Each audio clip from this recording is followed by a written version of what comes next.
네, 오늘은 4월 16일 주일입니다. 오늘 함께 나눌 성서 말씀은 창세기 32장 23절에서 32절 말씀입니다. 창세기 32장 23에서 32절 말씀입니다. 야곱은 이렇게 식구들을 인도하여 개울을 건너보내고 자기에게 딸린 모든 소유도 건너보내고 난 다음에 뒤에 홀로 남았는데 어떤 이가 나타나 야곱을 붙잡고 동이 들 때까지 씨름을 하였다. 그는 도저히 야곱을 이길 수 없다는 것을 알고서 야곱의 엉덩이 뼈를 쳤다. 야곱은 그와 씨름을 하다가 엉덩이 뼈를 다쳤다. 그가 날이 새려고 하니 도와달라고 하였지만 야곱은 자기에게 축복해 주지 않으면 보내지 않겠다고 떼를 썼다. 그가 야곱에게 물었다. 너의 이름이 무엇이냐? 야곱이 대답하였다. 야곱입니다. 그 사람이 말하였다. 내가 하나님과도 겨루어 이겼고 사람과도 겨루어 이겼으니 이제 내 이름은 야곱이 아니라 이스라엘이다. 야곱이 말하였다. 당신의 이름이 무엇인지 가르쳐 주십시오. 그러나 그는 어찌하여 나의 이름을 묻느냐 하면서 그 자리에서 야곱에게 축복하여 주었다. 야곱은 내가 하나님의 얼굴을 직접 뵙고도 목숨이 이렇게 붙어있구나 하면서 그곳 이름을 브니엘이라고 하였다. 그가 브니엘을 지날 때에 해가 솟아올라서 그를 비추었다. 그는 엉덩이 뼈가 어긋났으므로 절뚝거리며 걸었다. 밤에 나타난 그가 야곱의 엉덩이 뼈에 힘줄을 쳤으므로 이스라엘 사람들은 오늘날까지 짐승의 엉덩이 뼈에 큰 힘줄을 먹지 않는다. 이것은 창세기에 나온 주님의 말씀입니다. 아멘. 오늘은 다른 이름 다른 존재라는 제목으로 증언의 말씀 잠시 나누겠습니다. 오늘은 여러분 아시듯이 2014년 4월 16일 세월호 참사가 일어난 지 9년이 된 구주기입니다. 304명의 탑승자 중에 304명이 구조되지 못해서 하늘나라로 갔고 다수가 우리 단원고 학생이었다. 그리고 아직까지 그 사고의 그 참사의 진실이 밝혀지지 않았고 책임자들은 제대로 처벌받지 못한 채 이렇게 9년이 흘러가고 있습니다. 참으로 슬프고 안타깝지 않을 수 없습니다. 하지만 그 긴 9년의 10년 가까운 시절 동안 끊임없이 진실 요구하고 또 법이 제대로 작동되도록 애쓰고 노력하고 무엇보다 잊지 않고 기억하고 있는 모든 이들에게 하나님의 은총이 또한 하나님의 함께하심 있기를 간절히 빕니다. 오늘 저희가 읽은 말씀은 잘 아는 말씀입니다. 야곱이 에서로부터 장자권을 약간 합법적이지 않은 방법으로 차지한 다음에 에서의 위협 도망을 가죠.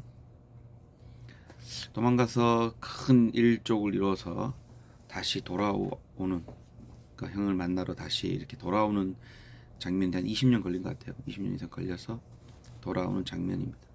모든 그 자기 소유 자녀들까지 다 강을 건너게 한 다음에 보낸 다음에 자기 혼자 이제 거기 동이 들 때까지 어떤 사람하고 씨름을 하고 있는 거죠. 근데 야곱은 자기에게 축복을 해달라는 겁니다. 자기를 도와달라는 것이죠. 자기에게 기회를 더 달라는 것입니다. 그런데 이 날이 새도록 이 야곱이 매달리니까 이 어떤 사람이라고 되는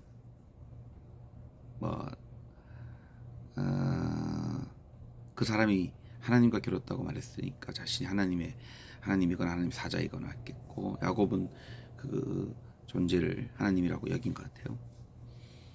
아무튼 이 악착같이 매달리는 이 야곱의 매달림에 결국 축복해 주었다. 이런 말씀이 오늘 말씀입니다. 그리고 그럼으로써 야곱은 새로운 이름을 얻게 되죠. 이스라엘, 하나님과 겨루어 이겼다는 이름을 얻게 됩니다. 저는 오늘 성서 말씀을 보면서 지난주 있었던 대화들, 또 함께 나눴던 그런 삶의 고백들을 떠올리게 되었습니다.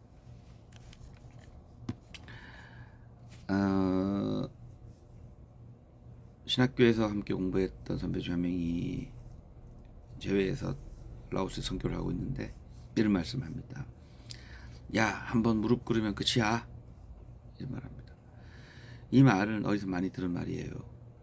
이 말은 한번 무릎 꿇고 굴복하면은 그 다음부터는 계속 굴복하게 되고 계속 무릎 꿇게 된다는 것이죠. 이것은 권력이건 돈이건 또 편해지고 싶은 마음이건 이게 타협하기 시작하면은 끝이 없다 이런 말이고, 쿠바 혁명가 자파티스타가 썼던 구호이기도 하고, 스페인 내전에서 사회주의 계열의 사람들, 또 무정부주의자들이 공화주의자들에게 반대하면서 투쟁하며 썼던 신조, 무릎 꿇고 사느니 차라리 서서 죽는 것이 낫다, 이런 말을 연상케 하고요. 미국의 사울 데이비드 알린스키는 자신이 이 구절을 인용하면서 자신이 조직화, 지역사회 조직을 하는 이유는 모든 사람이 곧게 서서 굴복하는 사람 없이 모든 사람이 곧게 서서 살 수 있는 세상을 위해 대중 권력 조직을 만드는 것이 자신의 지향이다, 이렇게 밝혔던 것들도 기억이 났습니다.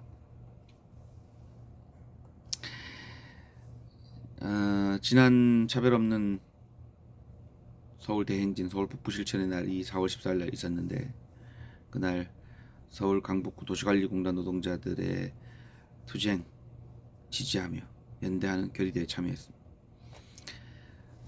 강북구 도시관리공단 노동자들의 투쟁 파업 석 달이 넘었습니다. 넉 달 가까이 돼갑니다. 그런데 이들의 투쟁의 요구는 간단합니다. 적정 인원을 충원하라는 것입니다.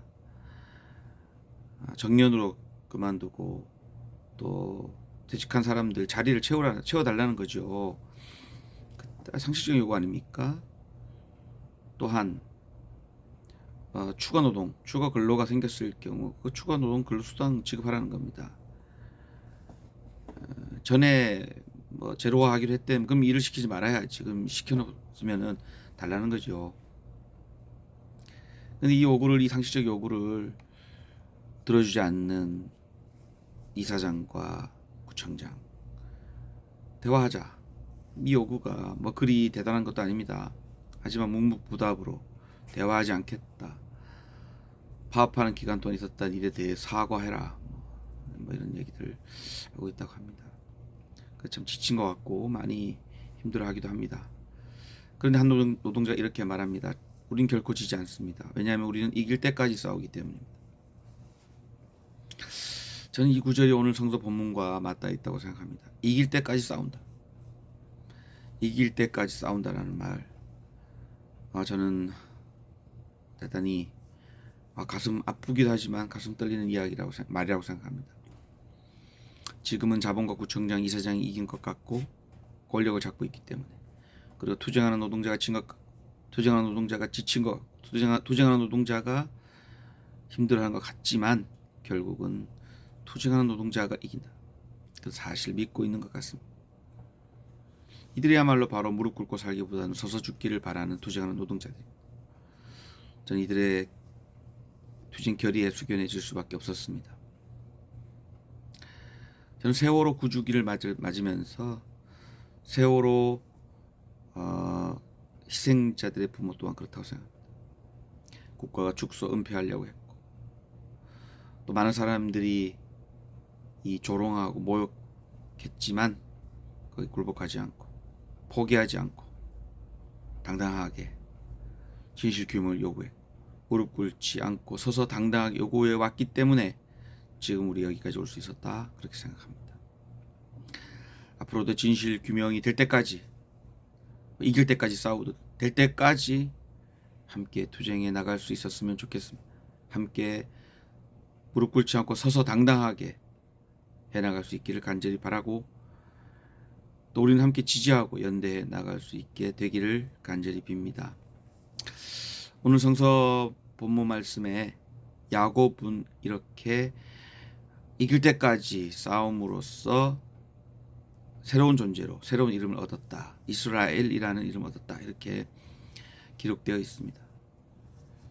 저는 지금 슬픈 유가족,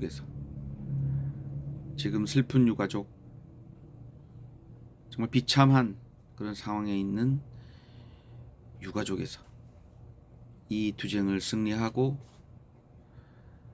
희망의 별이 된 사람들의 부모, 세상을 새롭게 한 그런 사람들의 존재로 기록되기를 간절히 빕니다. 투쟁하는 노동자에서 승리의 노동자가 될 수 있기를 간절히 빕니다. 하나님께서 함께 하시고 도와주시기 때문에 그렇게 할 수 있을 것이라고 생각합니다. 그러기 위해서 우리 무릎 꿇지 않고 끝까지 서서 투쟁하고 진실 규명 요구하며 나아갈 수 있게 되기를 간절히 빕니다. 감사합니다.